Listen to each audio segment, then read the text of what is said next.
Well, good afternoon, everybody. Thank you for joining us for this very important conversation about how we're going to increase investment in the mineral supply chain, particularly through partnerships. Allow me to introduce you to my six-a-side football team. We have many superstars from around the world, but we also have, of course, our two captains locally. I will not ask you, Your Excellencies, to tell us whether you are in the Al Nasser camp or the Al Hilal camp. I would hate to cause a fight here, but for Ronaldo and for Neymar and for everybody else famous here, we're going to have a chance to hear from you on what the pitch conditions look like and how we're going to make moves to score the goal. And the goal here is to increase investment in the mineral supply chain. I'm going to go straight in to you, Your Excellency Al Faleh, to ask you, sir, to tell us, sitting in your position, what is the operating environment for those that are investing in the mineral supply chain, particularly in the kingdom?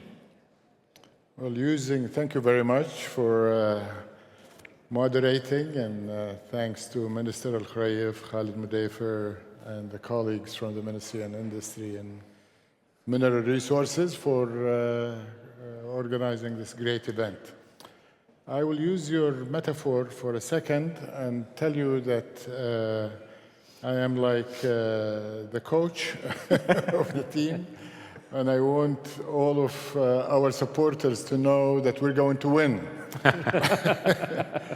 Not just as a Saudi mining industry, but indeed as a global sector that works through collaboration and partnership across borders, and indeed with other sectors and other industries that are so pivotal and important, especially the financial industry, of course, the energy industry, logistics, of course, is critically important, and the human resource development is key, because ultimately this sector we're talking about today is one that is driven by human talent, by innovation, by technology, and unless you invest in the people and the technologies, you cannot succeed.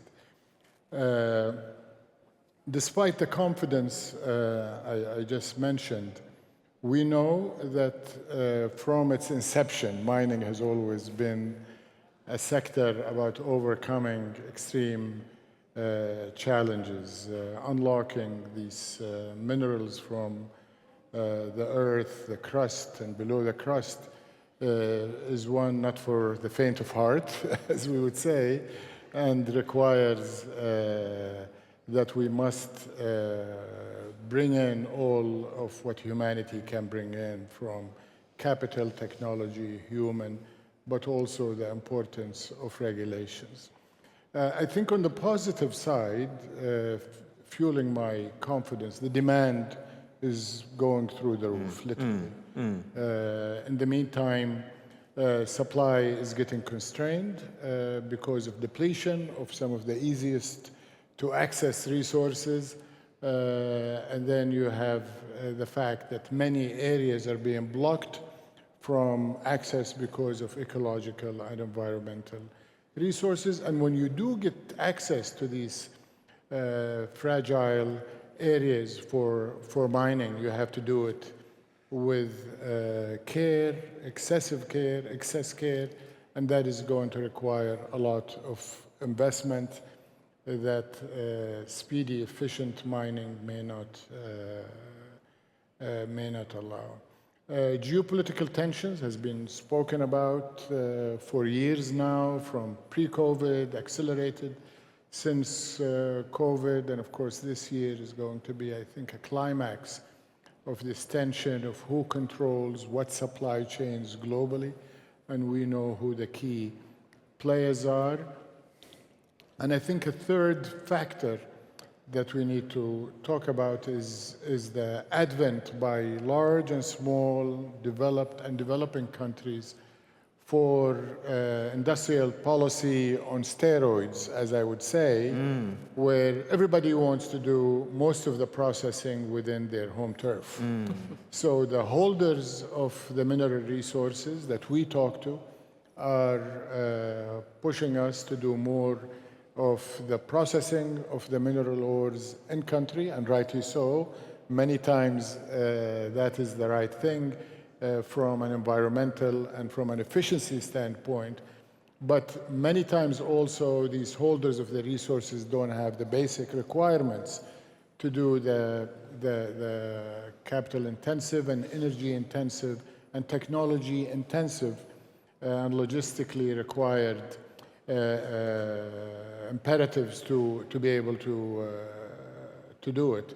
So you have this tension, where is the optimum for performing the value add? My inclination is we do it as close to the resource base if and when possible, and if you have the right players. I think of course, we know the drivers of demand, we know the limitations of supply. Recycling is becoming a huge source of minerals to complement and supplement the primary resource from the earth, from original sources.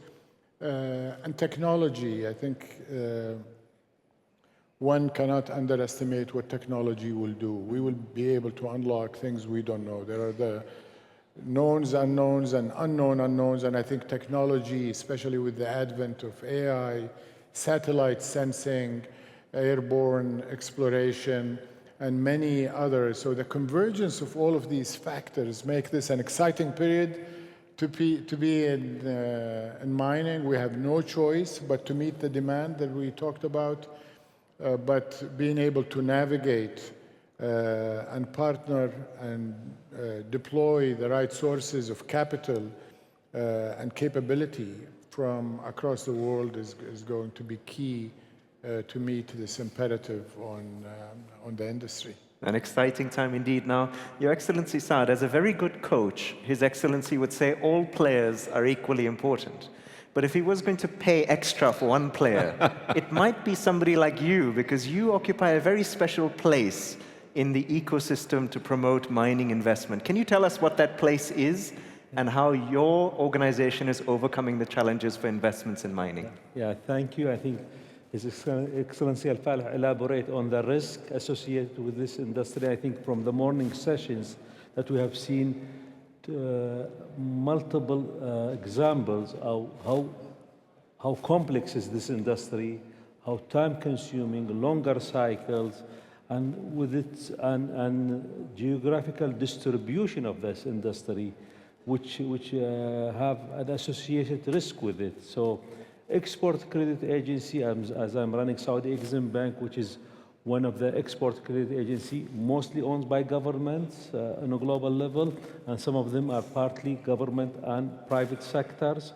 Their main role is to stabilize and continue the continuity of supply chains, providing solutions to help the continuity of the supply chains.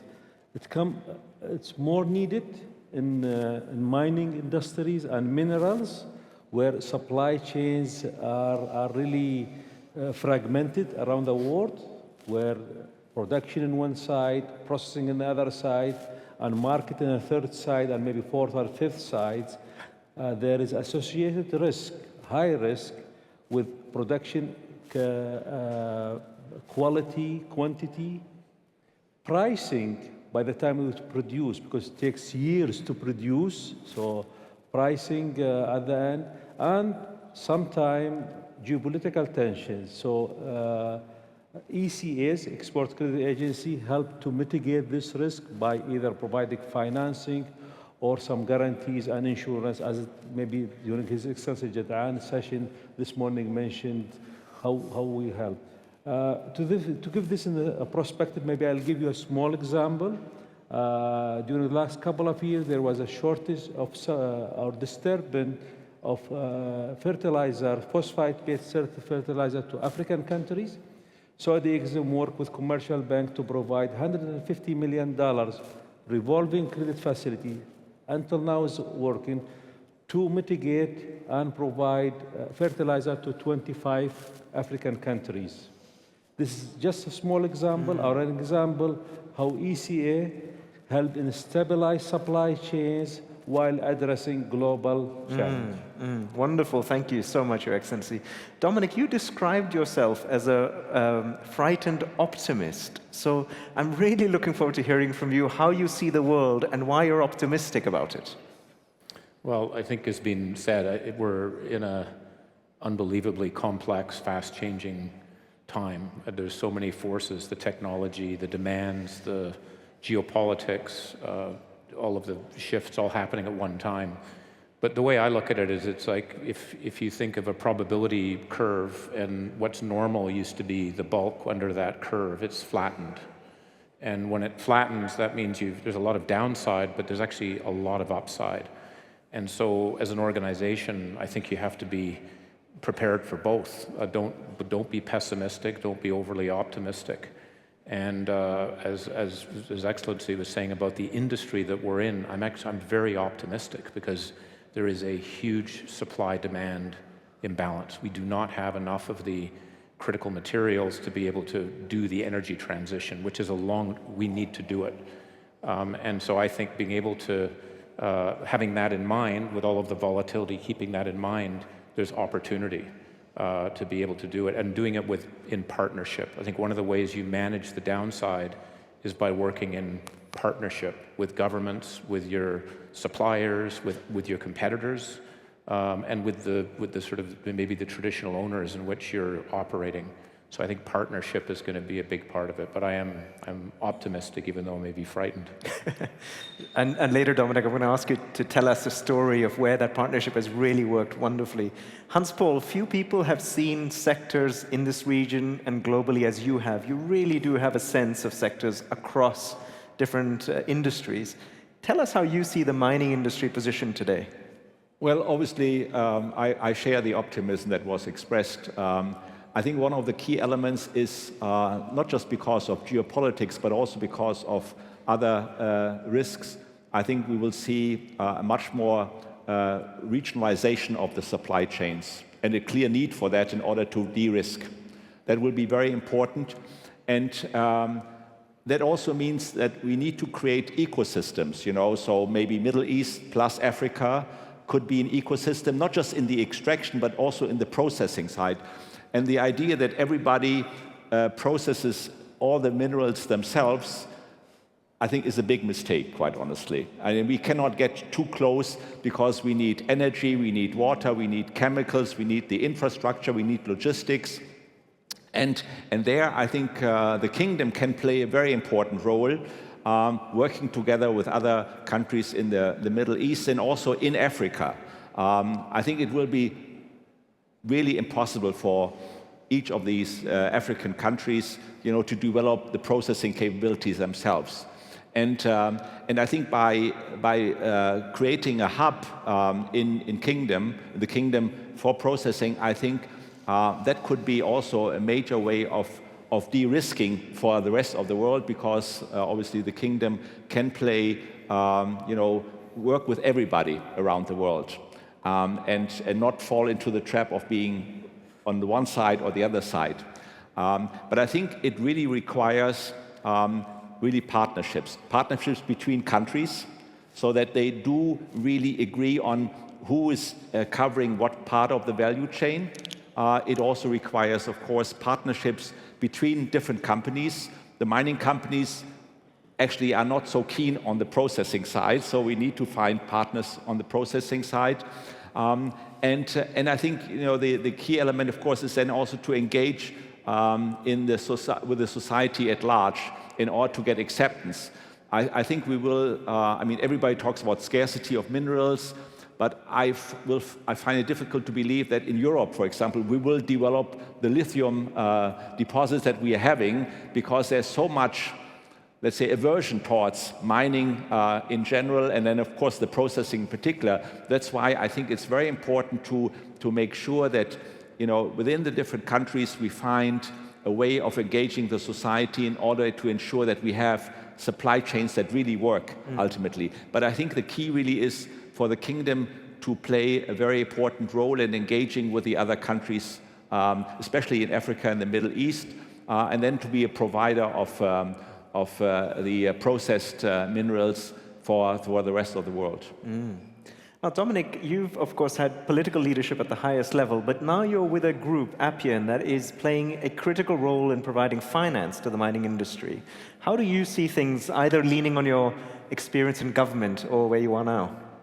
Well, thanks, Ro, for bringing us all together. Look, it's hugely challenging. There are trillions of extra dollars of investment required for not just the volume, but the range of critical minerals and rare earths we need. And we know it's not a level playing field or a free market in its conventional sense. The big players seem to be more focused on consolidation. Let's see what 2025 brings ahead. So at Appian Capital, to answer your question directly, since 2016, we've brought 12 new mining projects on tap. That's more than the 5 largest global mining companies together. And the reason I say it's interesting is twofold. One, it's coming at that mid-cap level and unlocking resources and the volume and the range of resource we need, I think probably is going to require some of those mid-cap investments. And secondly, what's different about Appian is they have this very strong in-house team. I mean, I'm a lawyer, a recovering politician, and I'm meeting all these metallurgists, geologists, engineers, who all tell different jokes about each other. But when they're not doing that, what they add is value to the asset. And so that asset value creation is the real thing that we need. Geopolitically, obviously, there's a lot of turmoil and uncertainty. But I do think, to build on some of the points made earlier, certainly the US, the West, and I chair a group of investors that advise the US government. We've got a report coming out tomorrow on the investor lens on critical mineral supply chains. But certainly from a so-called Western point of view, we need to be far more agile in who we work with. Indonesia is very interesting under a new regime. I think Brazil, we have investments in Brazil, is very interesting. We were talking earlier about Argentina, and of course that brings us on to the Kingdom of Saudi Arabia for all sorts of reasons, both resources, the Public Investment Fund, the ability to do public-private partnerships. I think, again, to your point about partnerships, we need to be much more agile, both in terms of business working with government and our partners coming together if we're going to solve this conundrum. Dominic, I won't ask what jokes the metallurgists make about the politician.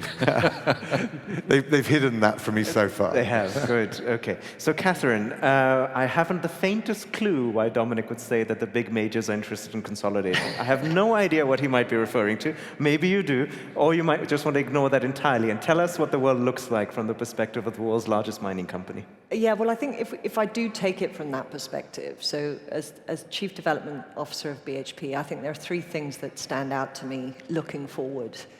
The first is the definition of who our competitors are is changing and continues to change. So even if you just look at this panel, you know, the level of interest that there is now in mining, the publicly listed mining industry needs to make sure it's paying attention to other competitors, whether it's state-owned enterprises, whether it's private equity, whether artisanal mining, all of these different routes to getting product to market means that we need to be a little more alert, nimble, and open-minded as to who we partner with and how we partner. And so that theme of partnership, a partner, the flip side, is very close to being a competitor. That same person they're trying to get just as much of the pie, and the key is that we grow it together rather than compete for it. So that would be the first point. The second point is what I find fascinating about mining, as someone that's been in the finance industry, a geologist by background, but then in also sort of the power space, is both how relevant and irrelevant mining is at the same time today. So if you look at it, the whole of the publicly listed mining industry is $1.2 trillion. Top S&P 500, 5 companies is $15 trillion. So the rest of the world just thinks this stuff happens in the background somewhere, and we are building the whole of the global economy on what we produce in this room. And yet, from a sort of relevance to the daily conversation, to the civic society's front of mind, they don't see mining as important. And so for us as representatives of this industry, making sure that is seen to be understood and seen to be part of the solution to the future is going to be critical. And I think this forum, just from being part of these conversations, is doing a huge amount in order to raise that profile. And then the final thing I would say is that our stakeholders are multiplying, and they're becoming more sophisticated, more demanding. You know, traditionally mining, it was between the developer and the government. And if you had those two stakeholders, you could get something built and you could produce. Now, the number of different stakeholders, communities, shareholders, civic society in general, NGOs, the number of people involved in trying to get a decision made and actually getting something built and ongoing production, because you're always having to make trade-offs, makes this an incredibly complex business. But it's also what makes it such a fascinating business. Now, Dominic, tell us through a short story that this is indeed possible, that partnerships can work. Well, it's in so many different dimensions. It's with governments. It's with competitors. We do work in Chile with BHP, the suppliers. The one example I'd give, maybe a non-traditional one, but because it's a combination of Rio Tinto, Canada, a local traditional ownership group, and a Chinese supplier, and it's Wuxi Boton is one of our suppliers of conveyor belts. We have about 800 kilometers of conveyor belts. These are very complicated pieces of capital equipment. If they break down, you've got a big problem, right, in where it is, and they produce it. And this iron ore mine that we have in Canada called IOC is in Labrador, where you have extreme temperatures. And the problem is the maintenance of these belts. And what happened, this partnership example is where you have the Chinese supplier, Wuxi Boton, worked with a local Innu group to train them, brought them to China to do maintenance. And so this local traditional owner group has a maintenance company that does the maintenance on the conveyor belts of what we're doing and where it is. And I think that's just of course we're there, it's our iron ore, but it's a combination like that. And I think we're going to see more of that in many dimensions, working with all different parts of the system, as long as it's cooperative, as you said. Like we're actually trying to move it all forward. Yeah. But when you do that, it's less risk, things move faster, it's less capital, and it's complementary in terms of what happens. Catherine, your favorite example of partnerships working? Yeah, well, we've got one. We announced a joint venture with Lundin Mining to move into Argentina. So it's a great example of how through partnerships, and it's a very sort of traditional joint venture type partnership, but when you look at the positive, a lot of the same themes that Dominic just talked about around de-risking. So for BHP, this was moving into a new jurisdiction. We're in Chile, we're not in Argentina. So we looked at what are the partners that can bring in their expertise, their relationships, their networks. It was the meeting of minds on geological potential, so a shared vision of just what this might be and how we could use each other to really create something that neither one of us could do on our own. So 1 and 1 creates 3 in that situation. And it's also trust. You know, that's the hardest thing in this industry, is to find people that actually you can sit down around a table and say, look, let's just work this out. You know, these are the ups and downs. And so being able to find those kind of partners enables you to then unlock this huge resource potential. Because when you can de-risk it with multiple players, reduce the level of capital, and have someone that says, okay, we're here for the next 30 years, that's when you're willing to invest. And for the mining industry, those are the kind of timeframes you're investing. These are not 2-year, 3-year investments. If we're going to commit to Argentina, we're in there through multiple politicians, multiple fiscal regimes, and we need to know, A, the geology can do it, and B, that the people that we're sitting next to fighting those battles with have each other's backs. And so it's been a great example. Wonderful.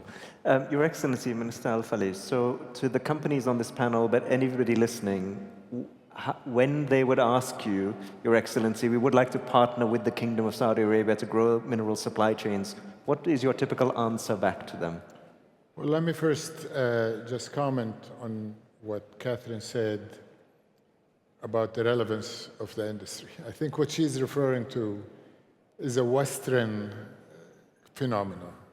This is very much true when we observe how capital markets, where funds are going, and where investor interest and the multiples that we see in certain industries in North America, in Europe, and other G7 countries. But in the developing South, it's not so. We are seeing, and it's demonstrated in the capital markets. You look at the multiples of mining companies, public companies in the West, and look at multiples of companies in the developing South, Saudi Arabia, China, elsewhere, where retail investors, not just the state, this is not just about the sovereign wealth funds investing in these companies, this is also about the sentiment in the country. So we are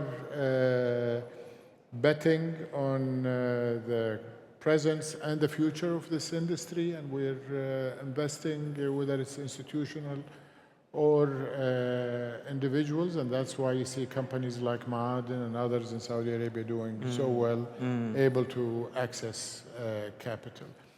I think everything I heard about BHP and Rio Tinto and other private companies cooperating, I agree with 100%.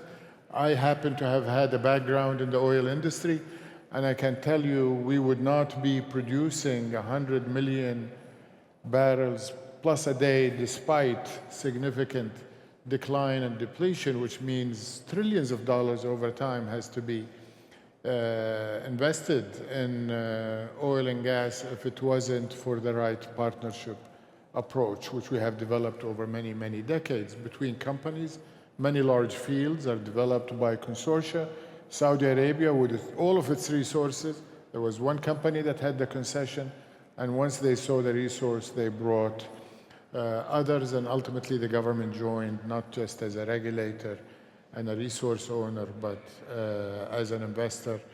And of course, the end result is Aramco. We're doing the same thing with Ma'aden, investing jointly with Alcoa, with Barrick, with Mosaic, and other companies. We've also realized that the sector is actually not getting the favorite sentiment from capital markets, especially again in the West.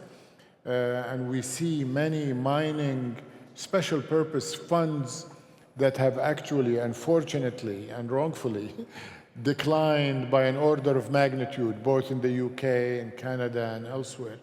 So I think it's time for governments and government financial institutions which see the need for this to also fill that gap that is materializing in capital markets. So PIF, for example, joined hands with Ma'aden to establish Manara, which is a global investment arm to unlock resources that may not be present in the Kingdom of Saudi Arabia and to build the resilient global supply chain that everybody needs, not just us.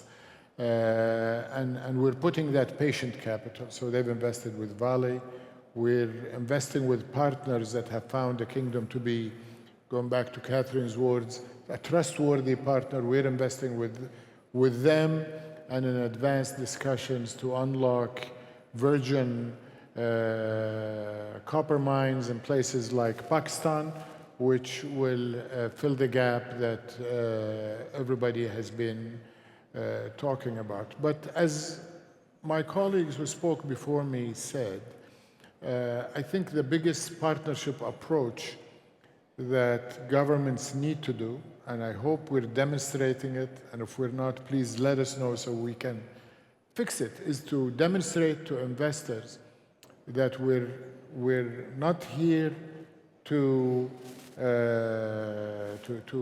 extract financial benefit from you as a primary or even a secondary objective. We're here to enable you, and we will take the risk that we can properly and appropriately own as a government. We do that through regulations, through stability and predictability of the concessions and the access we grant you from the beginning, regardless of how profitable it becomes becomes over time. And again, many of the investors who have come to Saudi Arabia has found this. And then we extend soft loans, soft financing, and His Excellency Saad spoke about the role of ECA, not just to finance the phosphate that gets exported, but Exim Bank is going to be financing some of the mining investments that Manara and Ma'aden will do internationally because they cannot access as easily commercial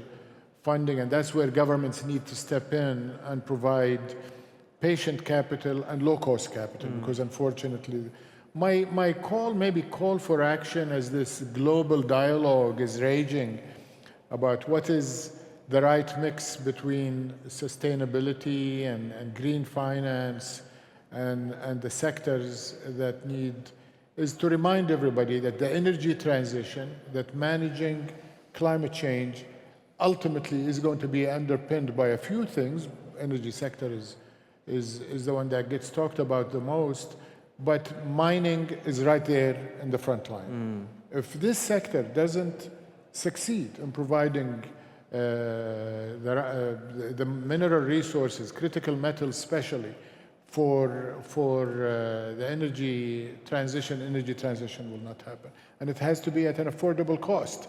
So not only access to finance, but cost of finance. And we need to find the right risk mitigation where governments de-risk these investments to a large degree to allow and to draw in. And then the sovereign wealth funds, the development funds need to crowd in commercial funding and private funding to go along with it. And let's not forget, we haven't talked about it enough on this panel, but we talked about energy transition, but the technology revolution, hyperscale cloud computing, and of course, AI is going to be a huge pull on critical materials for the semiconductor industry and the data centers, but also obviously it's going to require another significant increment of electricity, which is going to be primarily from renewables, and it's going to require the copper and the critical metals. And that's why, going back to what Catherine said, this sector has to be at the heart of the conversation. And I think ultimately we have to assume that the financial industry will see the light and will be forthcoming and providing the capital we need. Well, let's ask them very briefly. Your Excellency Saad, I'm guessing from everything you've said that investing in mining will continue to be a priority for Exim Bank.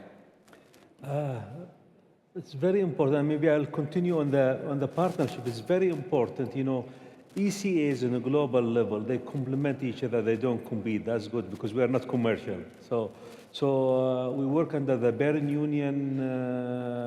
Union, where we're 82 ECAs from six countries work together and meet multiple times. Last meeting we met in Riyadh discussing country risk actually, and how can we mitigate a transaction between countries and work together. One important factor in the mining and mineral cycle is that global trader. You know, we have Jeremy in the first session, the CEO of Trafigura, and it's one of the main, actually one of the top 5 or 4 global traders in minerals and oil. And it's very important that ECS enable those global traders. In Saudi Exim, we provided $1.5 billion of credit facility to global traders to enable the flow and stabilize the demand and supply of minerals on a global level. Wow, extraordinary. Dominic, you're stand ready to provide capital to the industry? Absolutely. It's an exciting moment. I can see the opportunities amidst all the risks. And I think one of the big things, and I think it was touched on by His Excellency at the beginning, is there are, if you look at this from the point of view of enlightened self-interest, there are huge commercial gains to be made, as well as increase in supply from end-to-end supply chains. Because even if you can tailor your extraction methods to your recycling and your processing, the grade of the mineral will be much higher. So I think that's hugely positive. But you can also do it in a way which is more sustainable. And a real end-to-end supply chain will have to involve recycling. So we invest in US strategic metals in Missouri, as well as producing copper, nickel, lithium, and cobalt. It now takes lithium-ion batteries, recycles them, and you get the black mass feedstock out of it. And I think that is going to be a real growth area. Again, it involves public-private partnership. Again, it involves agile supply chains and more friendshoring. But I think, again, from the point of view of enlightened self-interest, bringing communities along and making sure we leave the planet in a better place, as well as providing our energy needs, I think that's going to be a big growth area. Hans-Paul, normally we would have to pay you a lot of money for your advice, but today you'll give us some advice for free as the mining industry. From everything you've seen and everything you've heard today, how can we do partnerships? Well, I think the key is, first of all, we will get a lot more attention over the next years and decades into mining. I think there's no question. I think what we also will is a lot more investments, also because of the geopolitical tensions. But I think it will only work, and I think Her Excellency, the Minister, and also the CEO of Eximbank has really expressed it clearly. It needs very close cooperation between companies and governments.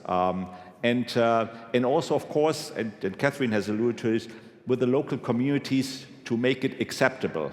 Even if the governments and the companies agree, does not mean it will go through. I mean, we'll see a lot of resistance in Latin America, in parts of Africa, in Europe anyway, against big projects. So one of the key elements will be to really work together well and remove all the pain points on the process, because getting up a new mine takes not just years, maybe it could take a decade. And so I think one of the key elements will be to work right from the beginning very closely together and define ideally the conditions under which this will be beneficial for everybody involved. And I think that will be the big challenge, and those governments and those companies who can manage this process best will be succeeding. And Dominic, you're in the unique position where you are building some very big mines around the world right now, and I'm guessing you're absolutely in the spirit of how can we do this as best as possible. Yeah, it's. I think we're building more now than we ever have in our 150-year history. Wow. And we're not building them in Switzerland. It's complicated, and so all of the elements that are talked about making sure you have the stakeholders or the social license is critical. But that's where we need to grow, because we just on pretty well every critical area we're seeing this big supply-demand gap, and we're going to have to work with partners to be able to make that happen. But we're actually very excited about how it's moving. We're in Argentina. We're lithium with Rincon, so we're at 4,000 meters. It's a very complicated place to be doing that sort of work. We're in Guinea, as you know, where we're basically have to build the infrastructure with our partners to be able to get the iron ore out. And so I think we'll just continue to do it. But we need the capital. We have to show the returns for it. We need to make sure that we're long-term. I mean, the thing I think in all of this is, that we're in a long-term business. There's going to be a lot of shifts and changes, and we need to invest and think about what that environment will look like. Your Excellency, final word to you. Imagine if I looked at your desk, right, and there was a mining file and a different sector file and a different sector file. When you open the mining file, do you get excited about it? Do you think, this is going to be a very exciting investment? Do you think, not these mining guys again, that's boring? Of course.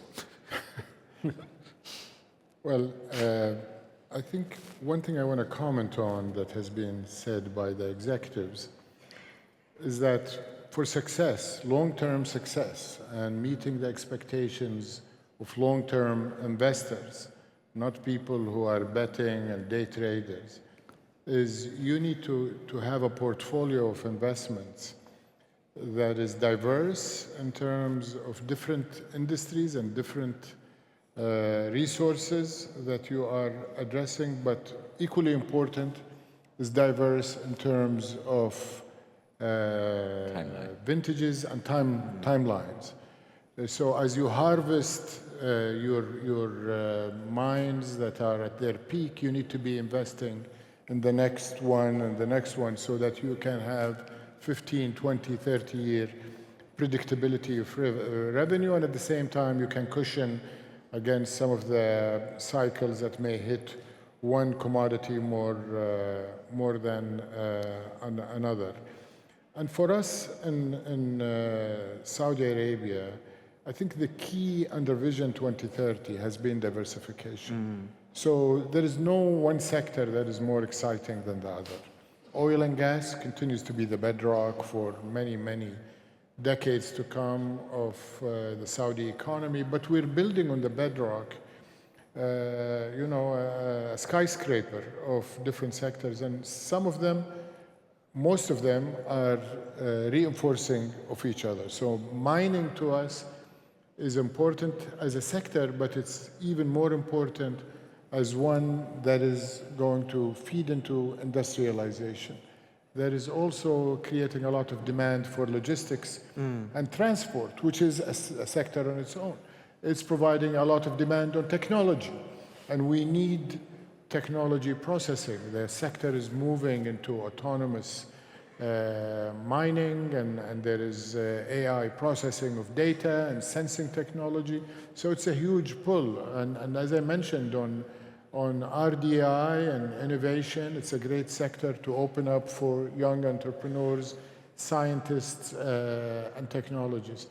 So as important as we see it as a sector of its own, which is growing, faster than the global economy is growing in terms of global GDP, we see it also as feeding into other sectors. I mean, Riyadh today, if you talk about travel and tourism sector today, they're enjoying the FMF. It's providing demand on hotel occupancy. Many people are calling me to say, can you help us find a room?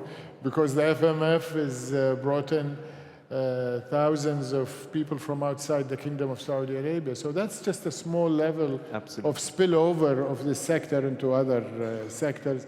But certainly it is prime. And as His Excellency the Minister of Finance said, we've allocated the resources. The Saudi Industrial Development Fund strategy was revised so that industry, by definition, includes mining and metals, and the significant part of the capital of SIDF, as one of our leading development funds, is going towards the mining sector to provide that patient capital and to de-risk and to show that the government is putting its money where its mouth is. Wonderful, wonderful. Well, I described them as my six-a-side football team. They're certainly a lot smarter than an average footballer, dare I say. But if you were to take one word away from this panel, I encourage that to be optimism, because we've heard a lot of that, and I thank you very much for that. Please give them a hand. Thank you. Thank you.